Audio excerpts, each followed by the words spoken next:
오늘 나온 뉴스를 언박싱해드리는 기자 박스. 오늘 오마이뉴스 박정희 기자 나왔습니다. 어서 오십시오. 네, 안녕하십니까?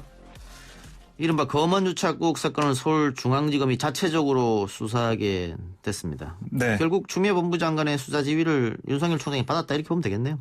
그렇습니다. 그러니까 윤 총장이 어제 김영대 서울고검장이 수사팀을 포함해 독립적 수사본부를 꾸리고 수사 결과만 보고받겠다라는 이른바 절충안을 건의했지만 추 장관이 바로 거부를 했거든요. 그러면서 긴장감이 고조가 많이 됐었는데 지금 원래는 오늘 오전 10시까지 이 윤석열 총장을 향해서 다시 한번 최후 통첩을 했죠. 이때까지 입장 내놔라라고 했는데 대검이 그 10시 전에 오늘 오전에 아침에 입장을 내놨습니다.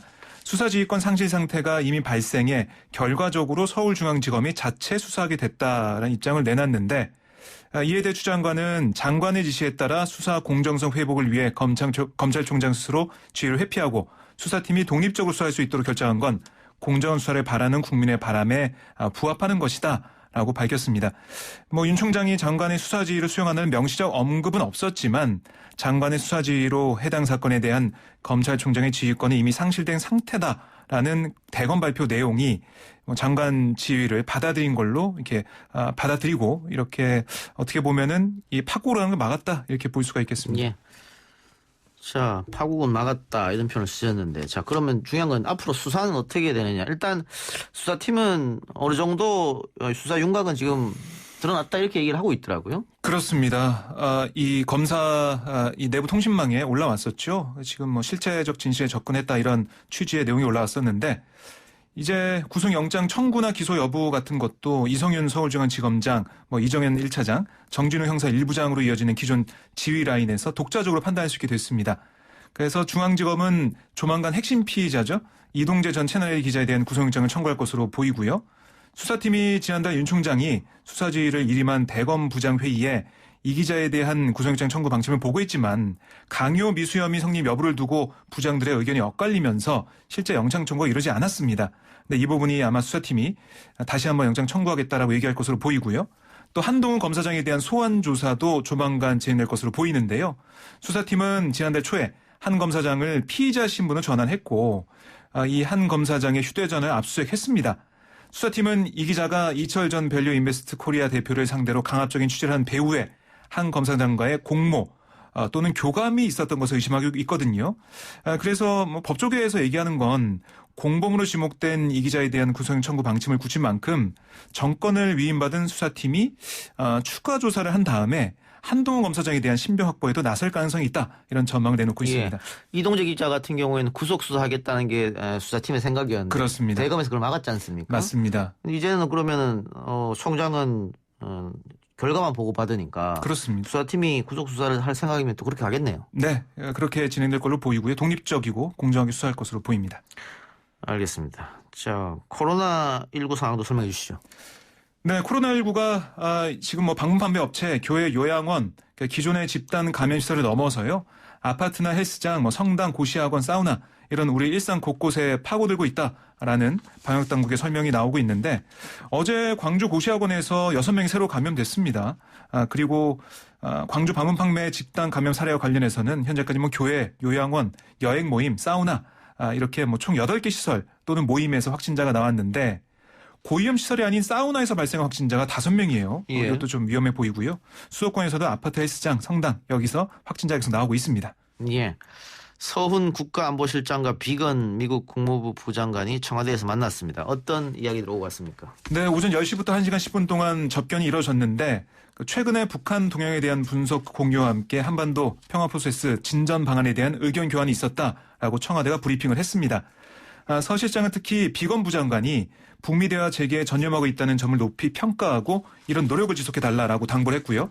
이에 비건 부장관은 북미 대화 재개의 중요성을 강조하면서 한국과 긴밀한 공조 체제를 유지하겠다라는 뜻도 밝혔습니다.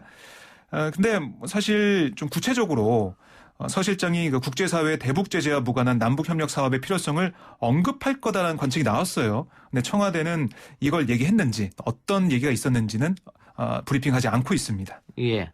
정치권 이야기로 가보죠. 더불어민주당 김부겸 전 의원이 8.29 전당대회 당대표 경선 출마를 공식 선언했습니다. 네, 김 전 의원 오늘 서울 여의도 당사에서 기자회견을 열어서 책임지는 당대표가 되겠다. 땀으로 쓰고 피로 일군 우리 민주당의 역사를 당원 동지들과 함께 이어가겠다라고 강조했는데요. 꽃가마 타는 당대표가 아니라 땀 흘려 노젓는 책임 당대표가 되겠다. 이번 전대는 대선 전초전이 아니라 당대표를 뽑는 전대다라면서 당대표가 되면 대선에 출마하지 않고 대신 어떤 대선 후보라도 반드시 이기게 하겠다라고 밝혔습니다. 들어보시면 아시겠지만요. 당권 경쟁자인 이낙연 의원이 대선 출마를 하게 되면 예. 7개월짜리 당대표가 되잖아요. 예. 이런 것을 비판하는 그런 메시지로 쭉 읽을 수가 있겠습니다. 나는 2년 임기를 채우겠다 이 말이죠. 그렇습니다. 예. 책임지겠다 이런 얘기를 한 거고요. 꽃가마 타는 당대표가 아니다라는 점도 이낙연 의원을 겨냥한 그런 문구로 저희가 볼 수가 있겠습니다. 예. 미래통합당 김종인 비상대책위원장은 정부가 2급 이상 고위공직자들의 주택 현황을 파악하고 네. 다주택자의 주택 처분을 요구한 것에 대해서 정책 실패를 호도하기 위해 엉뚱한 소리를 하고 있다. 이런 말을 했네요. 예, 그러니까 정부에서는 이렇게 조사를 하고 처분해 달라고 권고하는 게 그동안 계속해서 나왔던 부동산 대책에 대한 신뢰성을 회복을 하고 정부가 정말 부동산 안정화 대책을 내놓으면서 부동산을 안정화시킬 의지가 있다. 이걸 좀 보여주는 차원의 그런 조치라고 했는데요. 예. 김종인 위원장은 그게 아니다. 여론을 무마하기 위해서 공직자들이 가진 부동산 문제까지 거론되고 있고 공직자들은 재산 등록을 해왔고 그동안 등록상을 공표해 왔는데 이제 와서 주택 소유 실태를 파악하는 게 뭐냐라고 지적을 했습니다.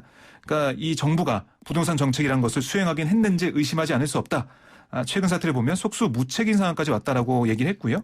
조영원 대표도 정책 실패를 성남 민심에 기대어서 공직자들 집 처분하는 걸로 해결하려 하고 있다라고 지적하면서 김현미 장관을 해임하라라고 또 요구를 했어요. 그러면서 그렇지 않으면 국회에서 해임 건의권을 행사하겠다라고 또 밝혔습니다. 아시겠지만 이건 해임 건의안은 그 제적의원 과반이 찬성을 해야 되기 때문에 통과될 가능성은 좀 없어 보이는 그런 안입니다. 예. 한 가지만 더 해보죠.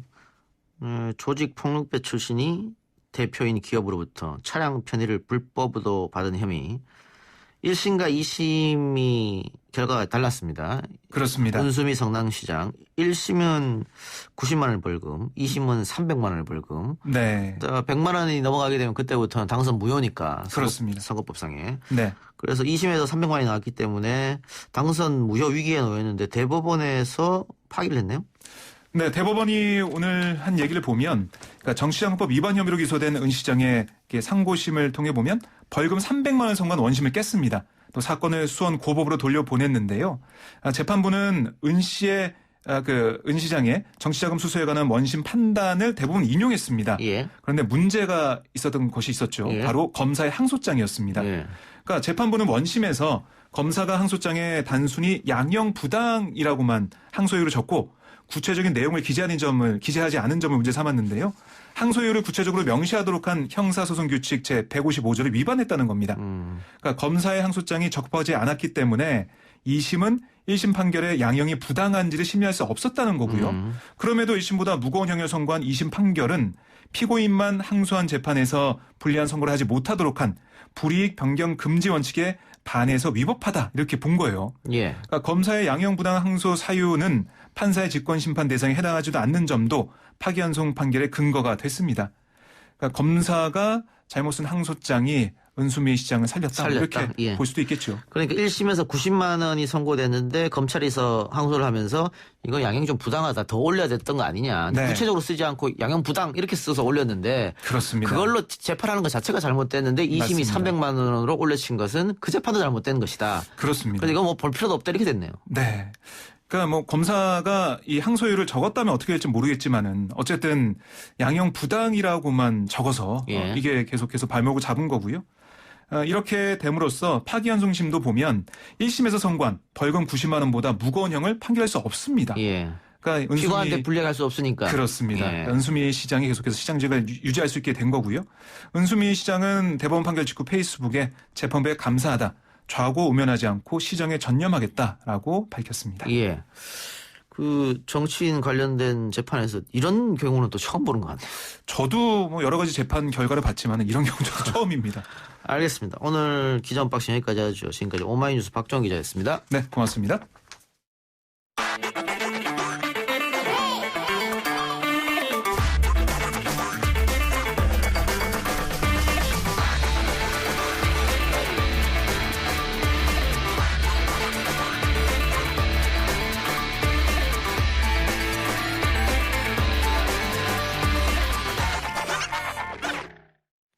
앞서 일부에는 열린민주당 황희석 최고위원 입장 들어봤고요. 이번에는 미래통합당 법률지원단장 맡고 있는 조상규 변호사 연결하겠습니다. 변호사님. 예, 안녕하세요. 조상규 변호사입니다. 예. 자, 예. 우선 추미애 장관을 직권 남용 혐의로 고발하셨던데요. 고발 취지를 좀 이야기해 주시죠. 예, 추미애 장관에게 적용되는 혐의는요. 예. 형법 123조 직권남용죄인데요. 예. 검찰총장에게 있는 검찰청법 제12조 상에 이 검찰사무 공무원 지휘감독권을 아무런 근거 없이 정당한 이제 이 검찰총장의 수사지휘권을 방해한 혐의입니다. 예. 아마 법무부에서는 검찰청법 8조를 들고 나올 것 같은데요. 규정에 예. 따른 적법한 지휘권 행사였다. 구체적 사건에 대하여 법무부 장관이 검찰총장만을 지휘 감독한다. 이렇게 돼 있기 때문에. 네. 근데 그 부분은 사실 제 이견이 많죠. 왜냐하면 수사지휘 권한을 박탈할 수 있다라는 명시적 규정은 전혀 없거든요. 예. 그 규정으로부터 수사지휘권 박탈이라는 결과가 도출되지도 않고 그런 선례도 없어요. 예. 예. 그렇기 때문에 그 조항으로 인해서 수사지휘권 박탈까지 넘어가면 그건 직권 남용일 수도 있다. 이렇게 보신 겁니다. 예, 맞습니다. 왜냐하면 그렇게 되면 어떤 사안이든 법무부 장관이 검찰총장의 수사지휘권을 마음대로 박탈할 수 있는 공조 규정이 되는데 그러면 예. 검찰총장이 존재할 이유가 전혀 없죠. 검찰의 독립 수사에도 문제가 되겠고. 당연하죠. 예. 예, 알겠습니다. 근데 윤석열 총장이 무리수를 두고 있다. 이건 검찰 내부에서도 이야기가 좀 나오는 것 같은데 어떻게 보세요? 무리수, 어떤 게 무리수라는데 저는 모르겠어요. 왜냐하면 예. 공무원은 법에 따라서 자신에게 주어진 권한을 행사하고 어차피 검찰총장 수사지휘권을 갖고 있으니까 수사지휘를 하는 거지 않습니까? 예. 근데 그게 왜 무리수라는 단어를 쓰니? 그건 정치인들한테나 하는 단어 아닌가요? 예. 무리수라고 이야기하는 게, 이거 검찰총장의 최측근이 연루된 수사고, 그래서 윤석열 총장이 나는 수사 보고도 받지 않겠다. 이렇게 얘기했었는데, 갑자기 수사 전문 자문단을 꾸렸거든요. 그것도 피의자가 요청해서 받아주는 게 아님에도 불구하고. 그래서 이게 좀 무리수를 두는 게 아니라 그런 얘기가 나온 것 같아요. 근데 이게 최측근이라는 개념도 솔직히 그렇습니다. 그 최측근이라는 개념이 어쨌든 검사 중에 한 명 아닙니까? 예. 그죠? 근데 검찰총장이 있으면서 검찰총장이 이렇게 수하에 검사들이 많이 있는데 그 최측근이냐 아니냐를 분류를 하는 건 또 무슨 근거이며 측근이 아닌 검사는 누가 있습니까? 검찰총장하고 사이에서. 예. 근데 저는 그거 분류 자체도 정치적인 그런 어떤 프레임 씌우기 같고요. 사실 그러면 내부적으로 검사가 문제되는 경우에 있어서 검찰총장은 다 빠져야죠. 그러면 모든 사건에 있어서. 예. 가깝지 않은 검사가 어디 있습니까? 그런데 네. 최측근이라는 표현은 윤석열 총장이 직접 썼는데요. 나의 근데 최측근이기 그것도- 때문에. 예. 예. 그것도 그러면 이제 법무부 장관이 그런 말을 했거든요. 이건 제적 기피니까. 예. 제적 기피의 어떤 개념으로 가자.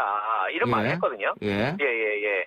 그런 부분에 있어서는 사실 그러면 수사 배제라는 걸로 가서는 안 될 사안으로 저는 판단됩니다. 예. 알겠습니다. 근데 어쨌든 일련의 결과를 봤을 때는 앞으로 윤석열 총장의 리더십이 흔들리지 않겠느냐 이런 추측들을 많이 하더라고요. 어떻게 보세요? 저는 별 문제 없을 거라고 생각합니다. 왜냐하면 지금 이 문제 말고도 산적한 지금 수사들이 엄청 많은데 예. 이거 하나로 그러면 나머지 수사들이 다 진행되는데 다 이제 지장이 생기는 것 자체가 잘못됐다고 보고요. 예. 예. 만약에 이 부분에 대해서 그러니까 검찰총장께서 뭐 본인이 이제 법무부 장관의 또 요청을 일부 받아들여서 절충안을 가지고 간다라는 것은 예. 앞으로 본인이 수행해야 될 많은 이제 사건들을 제대로 수행하기 위함이라고 저는 생각을 합니다. 예. 근데 지금 법무부 장관에 대해서 직권남용으로 이제 고발하셨는데 네. 지금까지 뭐 사법농단 사건도 있었고요. 판사들 또 김기춘 전 실장이라든가 뭐 이재명 지사라든가 여러 사람이 직권남용죄로 고발되거나 고소됐었는데 대부분 다 또 무죄가 났단 말이죠. 그래서 네. 직권남용죄로 처벌하는 게 쉽지 않아 보이긴 한데 결과를 어떻게 보세요? 글쎄요. 일단 뭐 이 수사 자체도 검찰에서 해야 되는 상황이어서 지금 이제 수사를 할 수 있을지 여부도 저희들은 의문이라고 좀 보여지긴 합니다. 왜냐하면 예. 저희 입장에서는 정확하게 고발이 지금 저희만 한 것도 아니고 지금 시민단체 몇 군데서 다 했는데요. 예. 지금 수사가 이루어졌으면 좋겠는데 수사가 이루어질지도 좀 의문이긴 하거든요. 예. 그리고 또 왜 이게 직권남용이라고 생각하냐면 아까도 말씀드렸지만 윤석열 총장의 제처 기피가 목적이라면 특임검사를 제안했을 때 받아들였어야 했는데 특임검사를 받아들이지도 않았어요. 예. 그게 그러면 특임검사가 특임검사로 진행을 하게 되면 총장이 빠진 상태에서 할 수 있는데 독립적으로 그걸 받아들이지 않는 것조차도 이건 정치적인 어떤 이제 문제로 끌고 가려고 하는 의도가 아닌가 이렇게 생각을 하는 거죠. 예. 특임검사도 어차피 검찰총장이 임명하니까 법무부에서는 아마 그것도 안 된다고 이렇게 말한 것 같은데 법무부 입장은 수사를 하고 있던 중앙지검에서 계속 하면 되지 않느냐 이런 얘기 같아요. 예. 뭐 거기에 대해서 제가 답해야 되나요? 아니 답변하실 게 없으면 안 하셔도 됩니다. 예. 그럼 다른 거 여쭤보죠. 예. 최강욱 열린민주당 대표가 SNS에 법무부 알림을 가안을 썼다가 20분 뒤에 삭제했습니다. 이걸 네. 가지고 지금 미래통합당에서는 이 건이 상당히 심각한 문제다 이렇게 얘기했거든요. 심각한 문제죠. 예, 어떤 점에서 심각한지 좀 말씀 좀 부탁드리겠습니다. 법무부 장관이 이 문제 또한 정치적으로 접근하려고 하는 그런 의도가 보이지 않습니까? 법무부 장관이 예.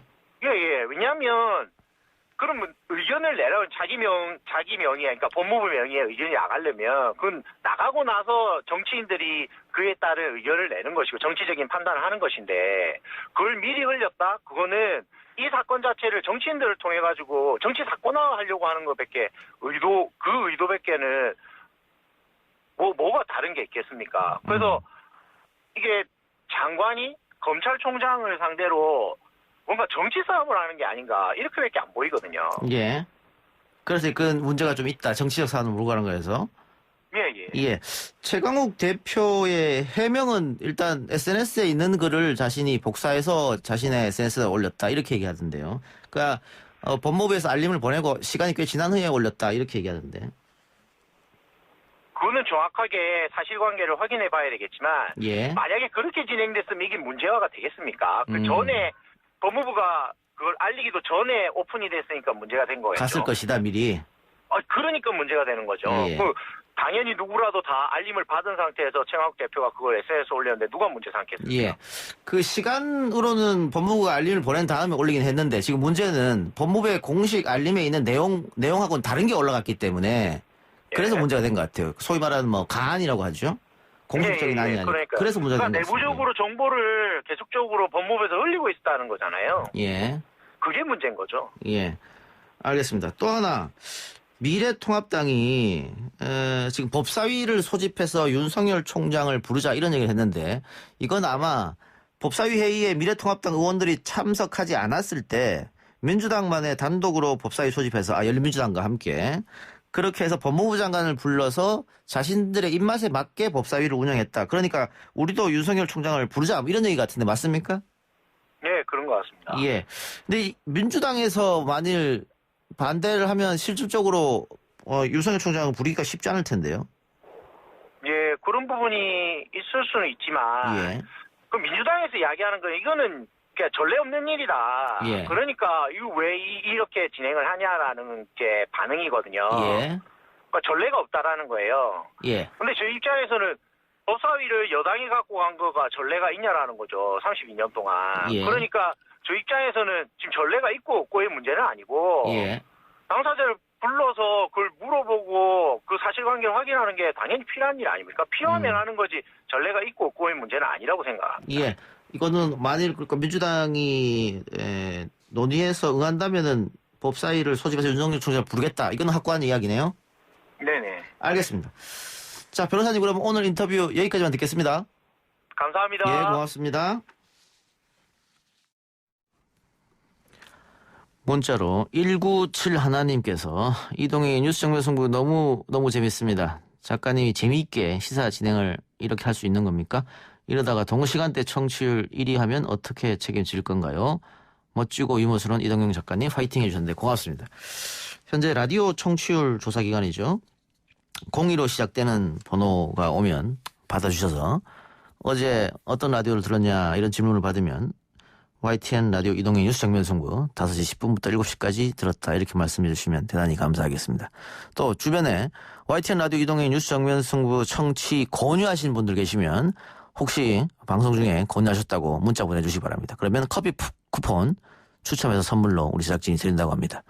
또 1일 2명 이상 주변에 안내해 주시고 커피 쿠폰도 받아가라고 우리 제작진이 이야기하네요. 자, 저는 뉴스 듣고 6시 10분에 3부로 찾아뵙겠습니다.